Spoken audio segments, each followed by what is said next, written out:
Hi, this is Panikumar Addepalli. We're watching PK Talks. Welcome to PK Talks. IPL 2026 season number 19 match number 24కి వచ్చేసాం. ఈ match వచ్చేసి Mumbai Indians versus Punjab Kings, MI versus పిబికేఎస్.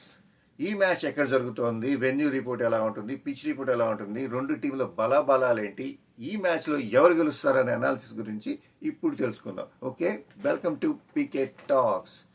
Match number 24 Mumbai Indians versus Punjab Kings, MI versus PBKS. ఈ match వచ్చేసి ముంబై వాంకే స్టేడియంలో జరుగుతుందన్నమాట. ఇక్కడ pitch ఎలా ఉంటుందంటే షార్ట్ బౌండరీస్, ఫ్లాట్ పిచ్ ఉంటుందన్నమాట. రన్స్ చాలా బాగా వస్తాయి. బౌలర్స్కి అనుకూలించడం చాలా కష్టంగా ఉంటుంది. బ్యాట్స్మెన్స్కి అయితే బెస్ట్ బ్యాటింగ్ ఫ్రెండ్లీ పిచ్ అని మటుకు చెప్పొచ్చు అన్నమాట. అండ్ ఇక్కడ స్కోర్ వచ్చేసి 180+ మటుకు వస్తుందన్నమాట. లాస్ట్ టైం చూసాం ఆర్సీబీ ముంబై మ్యాచ్లో 200 చేంజ్ అయింది.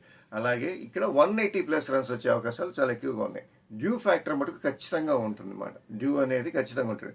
టాస్ గెలిచి కెప్టెన్ ఇంకోసారి ఆలోచించకుండా బౌలింగ్ తీసుకుంటాడు. ఎందుకంటే నెక్స్ట్ టైం చేజింగ్ తీసుకునే వాళ్ళు మాత్రం ఖచ్చితంగా గెలిచే అవకాశాలు ఉంటాయి అన్నమాట. నెక్స్ట్ టైం బౌలింగ్ చేసే వాళ్ళకి డ్యూ చాలా ఇంపాక్ట్కి వస్తుంది. అందుకని టాస్ గెలిచిన కెప్టెన్ ఇమీడియట్లీ బౌలింగ్ తీసుకుంటాడు అనమాట.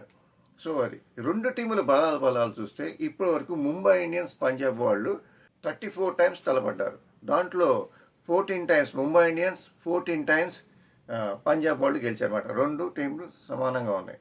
మరి ఈ మ్యాచ్లో ఎలా ఉంటుంది అనేది చూడాలి. ముంబై ఇండియన్స్కి అయితే కొంచెం కష్టంగా ఉంది. ఎందుకంటే ఇప్పటివరకు ఆడిన మ్యాచ్లో ఒక్క మ్యాచ్ గెలిచి 9th పొజిషన్లో టేబుల్లో. అలాగే పంజాబ్ వాళ్ళు ఆడిన మ్యాచ్లన్నీ గెలిచి ఒక మ్యాచ్ మటుకు డ్రా అయింది, 1 పాయింట్ వచ్చింది, గెలిచి పాయింట్ నెంబర్ 3లో ఉందన్నమాట. ఈ రెండు టీముల బలాబలాలు చూస్తే ఈ మ్యాచ్ ఎలా ఉంటుంది అనేది చూడవచ్చు. ఒకసారి ముంబై ఇండియన్స్ టీం చూద్దాం. Rohit Sharma, Ricky రాటర్, Tilak Varma, Hardik Pandya, Stuart రదర్ఫోర్డ్, నమన్దీర్, Mayank Makarand, Mitchell Johnson, bolt, Bumrah, Suryakumar Yadav. Last time కూడా చెప్పాను, పేపర్ మీద ఎక్సలెంట్ ఉంది, కానీ ఏంటంటే కంబ్యాక్ ఇవ్వట్లేదు. మంచి కంబ్యాక్ ఇస్తారని చూస్తాం. సూర్యకుమార్ యాదవ్ కానీ, రోహిత్ శర్మ కానీ, బుమ్రా కానీ, వీళ్ళంతా ఎంత కంబ్యాక్ ఇస్తారనే దాని గురించి చూస్తున్నాం అన్నమాట. వాళ్ళు ఎంత కంబ్యాక్ ఇస్తే ముంబై ఇండియన్స్ గెలుపుకి అంత దగ్గరగా ఉంటుంది. వాళ్ళ ఆట తీరు మారాలి. ఈ మ్యాచ్ అనేది వాళ్ళకి మస్ట్ విన్ అని మటుకు చెప్పచ్చు. At the same time Punjab Kings team ఎలా ఉందో ఒకసారి చూద్దాం.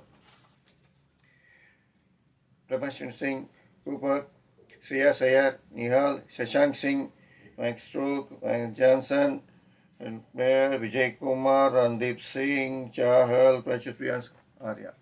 ఇది వీళ్ళ టీం. సార్ చెప్పినట్టు వీళ్ళు ఏమంటే ఇప్పటివరకు ఒక్క ఓటమి కూడా లేకుండా వస్తుందన్నమాట. టీం పర్ఫెక్ట్గా టీం వర్క్ లాగా ఆడుతున్నారు. అందుకని ఒకళ్ళు అవుట్ అయినా ఇంకోళ్ళు అట్లా మనకి టీం వర్క్ ఒకళ్ళ మీద డిపెండ్ అవ్వట్లేదు. సో వీళ్ళు గెలిచే అవకాశాలు చాలా ఎక్కువగా ఉన్నాయి.